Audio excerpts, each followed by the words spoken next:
નમસ્કાર દર્શક મિત્રો, જનાર્પણ ન્યૂઝમાં આપનું સ્વાગત છે। વીમા પોલિસી પકાવવા બહેન દ્વારા બહેનની હત્યાનો મામલો।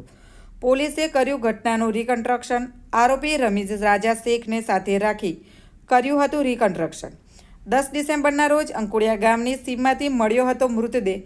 અજીજા બાનુની હત્યા મામલે તેની બહેન જ ફિરોઝા અને પ્રેમી રમીઝની થઈ હતી ધરપકડ। Bureau report, જનાર્પણ news. આવા જ નવા સમાચાર જોવા માટે જોડાઈને રહો જનાર્પણ ન્યૂઝ સાથે। અમારી ચેનલને લાઇક કરો, શેર કરો, સબસ્ક્રાઇબ કરો। ધન્યવાદ।